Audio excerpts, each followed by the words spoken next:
Well, as you noticed, Dr. Lou Yock is not here today. He's having a well-deserved break. But we have a very special guest, a person that has provided much wisdom to us in the past and has been a friend to People's Church. So I want to introduce him now. John Jendo Wolf Roshi is the spiritual director of the Great Wave Zen Sangha in Ludington. John is an ordained priest. He is the Dharma heir of Susan Mayoyu Anderson, Roshi of the Great Plains Zen Center.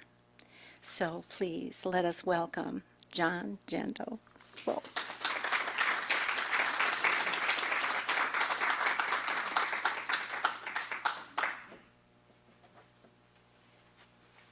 Thank you very much, Judith. Good morning, everybody. Good morning. I want to start by saying thank you to Lou Yock and the Worship Committee, is that better? For inviting me to share some thoughts with you today. Thanks to Claudia for giving us an impromptu tour of your newly remodeled church. It's really swell. And thanks to Sharon Edgar for getting me seated and getting me a glass of water.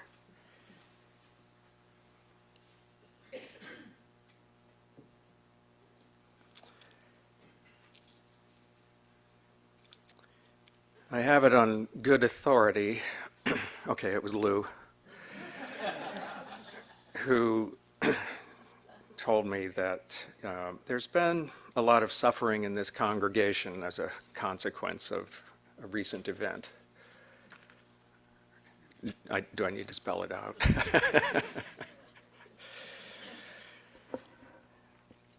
And as you can see from the blurb in the program about what I'm talking about today, it's all about sudden change. Yeah, so I called it When the Sock of the Universe is Turned Inside Out. I wish I had thought of that myself, but actually it was a professor mentor when I was in college. So obviously I'm targeting my message for you all and what you have been experiencing lately since November, but really it's a message that could apply to anybody, because, well, just there's no one in this room, there's no one in this city, there's no one in this country, there's no one on the face of the planet who does not have to experience sudden, unwelcome change. We all know that that kind of thing is inevitable.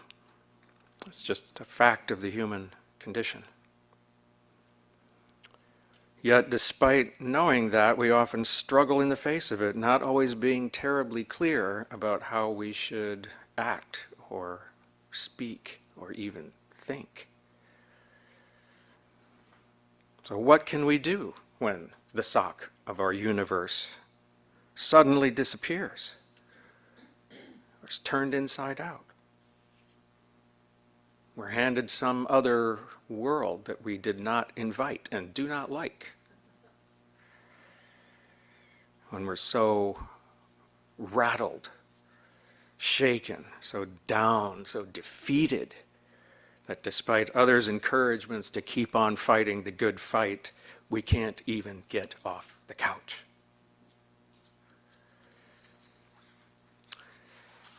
I mean, I've been there too.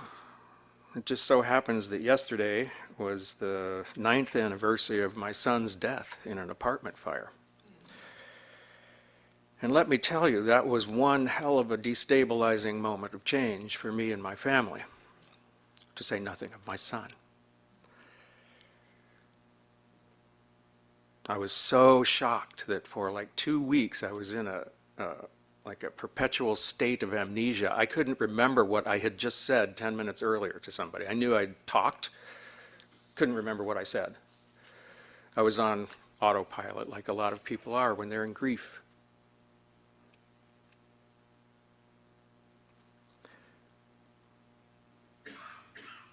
And some days the grief was so pronounced I just wanted to tear my face off. Like literally, that's what I wanted to do. Pull my hair out. chew my teeth off. And I tell you this not because I'm looking for sympathy, I'm not, but because I want us to be very mindful of just how suddenly and how dramatically and how irrevocably the rug can be pulled out from under us and leave us prone and lying on the floor. And because that's true, I think it's prudent for us to consider how we can better prepare for that kind of change when it comes. Now, from a Buddhist perspective, our responses to unwelcome change, we would say, are almost always born of our conditioning. Conditioning is a deep, pervasive quality of human life, and it is virtually impossible to avoid, even though it often leads to some behaviors that are at best foolish and at worst destructive. So it's worth our time, I think, to consider the whole nature of conditioning. A lot of our conditioning is genetic in origin, a result of our evolutionary history as a species, a history in which life and death survival was a daily preoccupation, a history in which, to stay alive, our brains evolved in such a way as to assign greater weight and significance to negative experiences than to positive ones.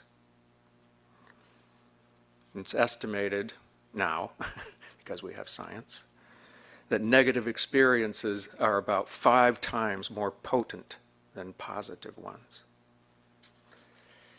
Something for us to be aware of, I think. But it makes perfect evolutionary sense. Sometimes I illustrate this with a silly story that I made up about 2 cavemen friends. We'll call them Og and Zog. I'm so inventive. And they're out scouting new caves for the fam.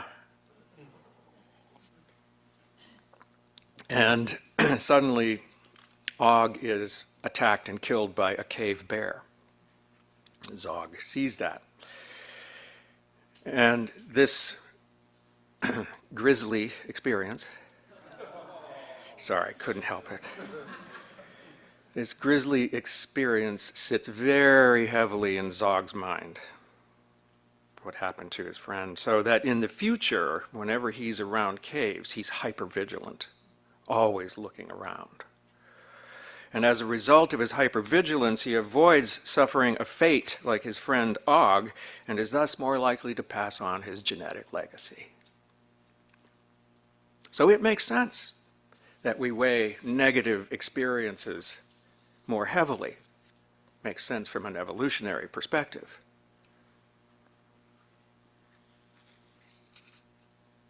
And not only do we weigh them more heavily, but we encode them into memory in our brains differently. So negative experiences get encoded into a region of the brain called the amygdala, and there they stay forever. No kidding. Positive ones, they get encoded differently.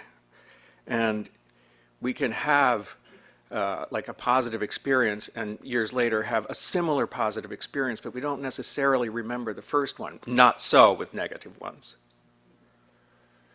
No matter what, you'll remember it if a similar situation arises. Decades could pass and you'll still remember it.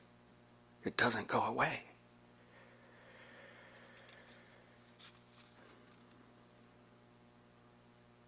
So this conditioning that we have means that we simply cannot eject from our minds the hulking reality of our misfortunes. It means we have to be careful not to let that kind of conditioning overwhelm us. There are some other forms of conditioning, such that when the fit hits the shan, as my mother says, it works, doesn't it? It trips off the tongue. Yeah, when the fit hits the shan, we tend to respond in some rather predictable but probably not very helpful ways. Typically, our first response to an emergency level crisis is fear. Was anybody afraid the day after last month? Are you still? Fear, though, as Emerson once said, can be an instructor of great sagacity, great wisdom, and the herald of all revolutions. Fear indicates great wrongs, which must be revised. But of course, we typically find fear so uncomfortable that instead of treating it as our instructor, we treat it as our enemy. And it is then that fear easily becomes the foundation for a variety of ignorant behaviors, chief of which is denial. We are absolute experts in denial. Human beings are so good at it, we don't even notice ourselves doing it. The most obvious form of denial is literal, in which we say something didn't happen or isn't real, when in fact it did happen, or it is real. The 2020 presidential election was not free and fair.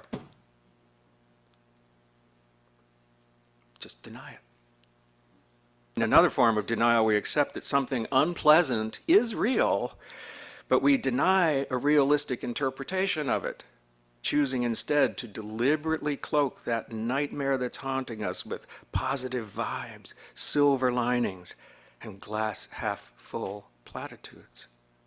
It's an attempt to make unpleasant realities palatable to our personal psychologies.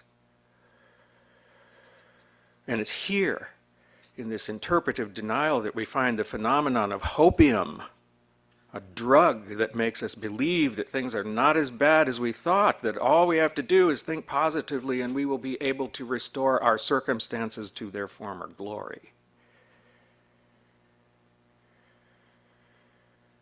And finally, implicative denial. This occurs when we accept both the reality of unwelcome change and have a realistic interpretation of it too. And yet we turn around and deny the personal implications, choosing instead to believe that there is nothing we can do about our situation, or that someone else will have to come up with the solution.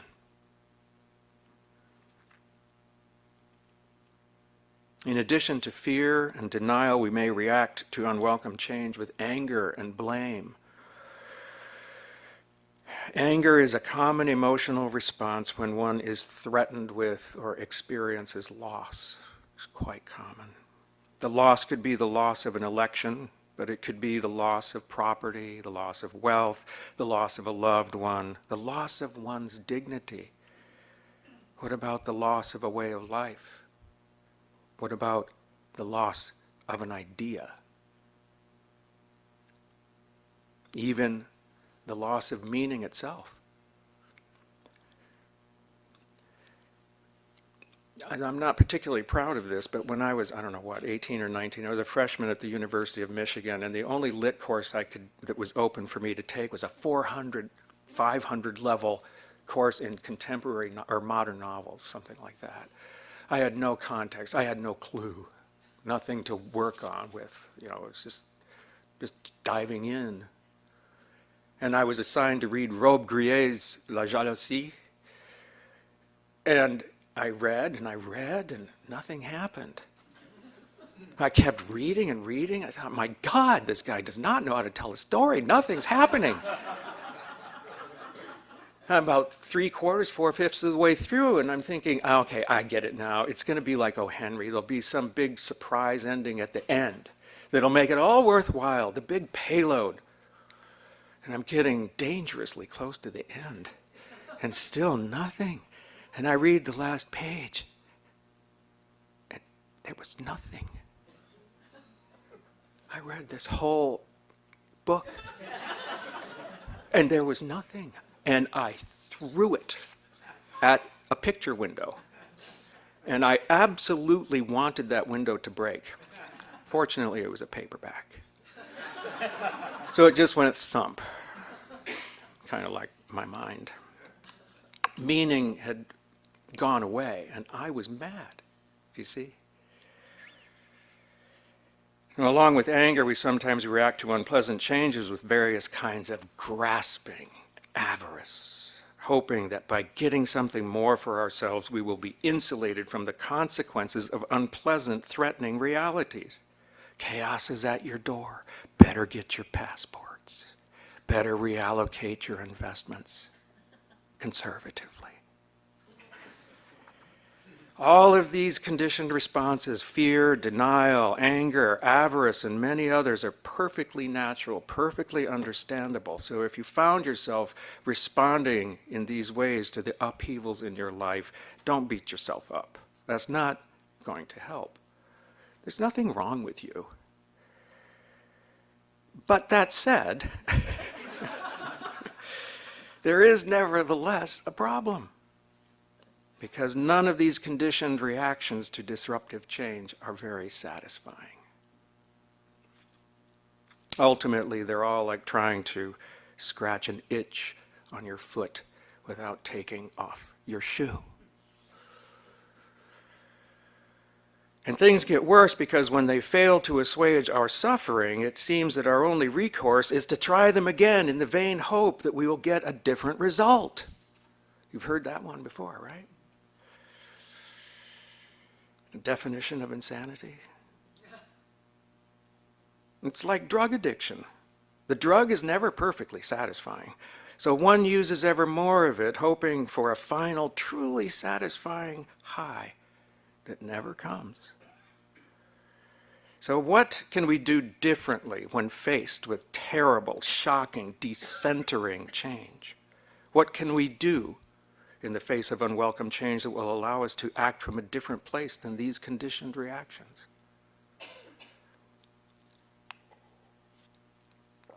There's a story, maybe you've heard it, it's told a lot, about a man who's being chased by a tiger. And the tiger chases him, and he keeps running, and what he sees ahead of him is the edge of a cliff. And the tiger keeps chasing him until he's right up to the edge, and the tiger's coming. So he leaps off, because there's no choice. But 10 feet down in his fall, his hands grab onto a little tree that's growing out of the cliff face. And there he hangs, with danger above and danger below. If he climbs back up, the tiger will kill and eat him. If he doesn't, he'll eventually tire of hanging on and will plummet to his death.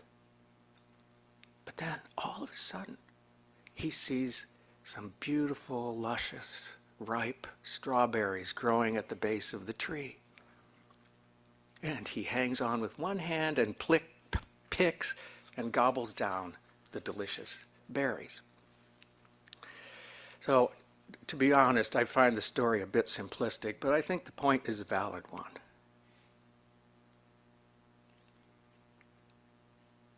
The point is that we need to live in the moment. That's not so easy to do.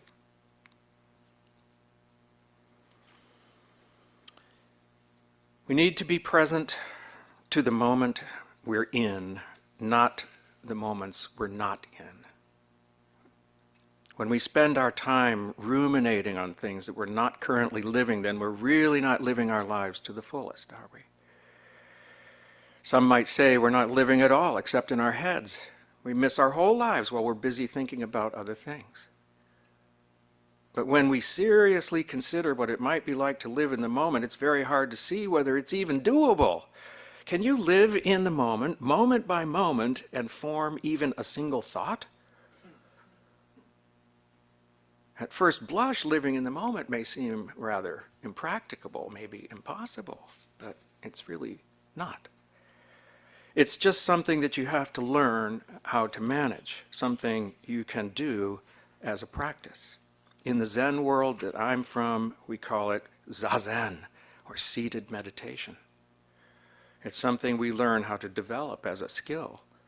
We learn how to use it to slow down and relax and let go. Relax and let go. Simple words, a simple idea. Relax and let go. It sounds like the advice you'd get before jumping out of a perfectly good airplane.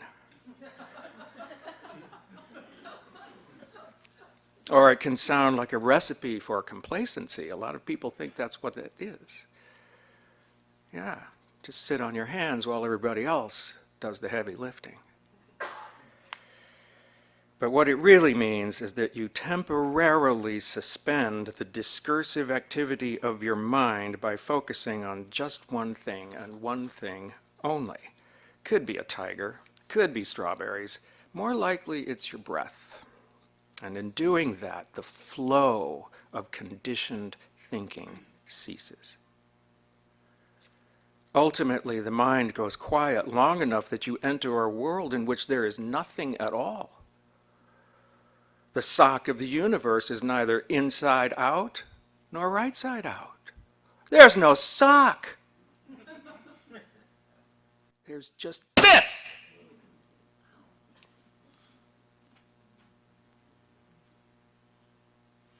And in the midst of this silent thusness, a kind of moment by moment equanimity naturally arises. When it does, it's easier to see how we have been reacting to change in unhelpful ways. When we are truly relaxed within equanimity, we can see how our fear, our anger, our blame extend our suffering rather than alleviating it.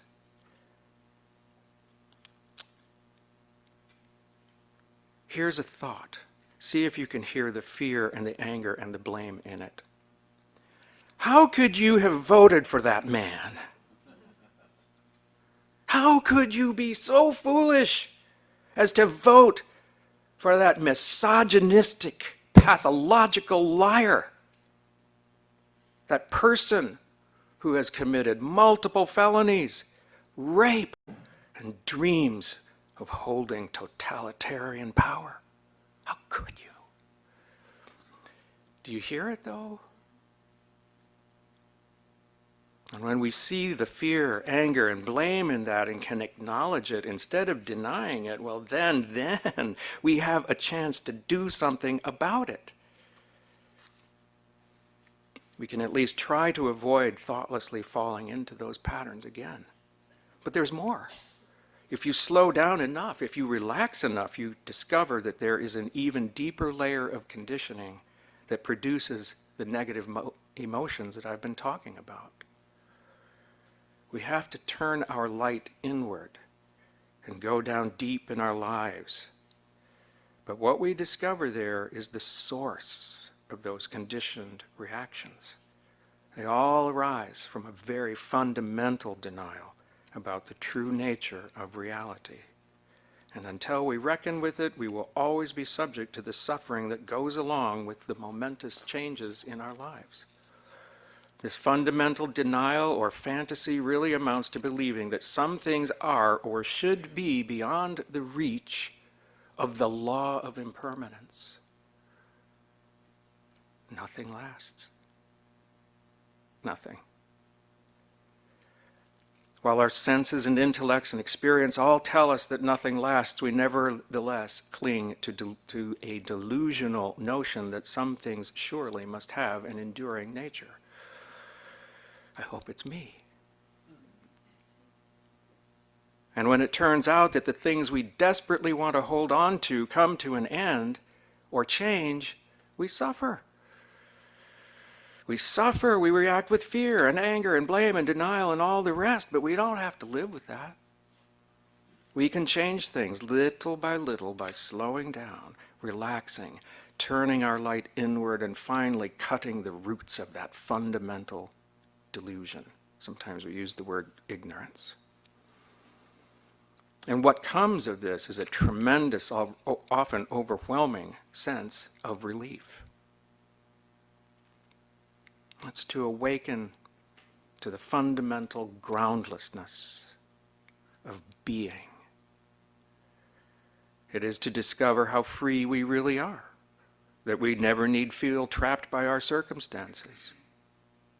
But there's even more good news. When we turn our light inward and see the real sources of our suffering, it's much easier to see that the very same causes that are working in us are at work in everyone else. We're no longer so surprised when people do things we would never do. Of course they did that. How could they have done that? We already know the answer. It's right under our noses. It's closer than right under our noses. It's right here. They could do it because they were afraid, as I have been afraid. They were angry as I have been angry, hungered for things as I have hungered, were in denial as I have been in denial, blamed others as I have blamed. If you can acknowledge your own fundamental delusion and still love and respect yourself, which I hope you do, then you will naturally love and respect and understand everyone else. It's not easy, but it's not impossible either. And the feeling that arises is no longer that of indignation or rage or confusion, but compassion. Compassion literally means to suffer with. It means seeing yourself in others. It means seeing others within yourself. This is the gold. This is the perfect strawberry. This is the source of genuine satisfaction and contentment. And from it we enter a realm of openness, clarity, creativity, joy, and fundamental unity with all things, even in the midst of dramatic change. Is that not wisdom? Thank you for listening.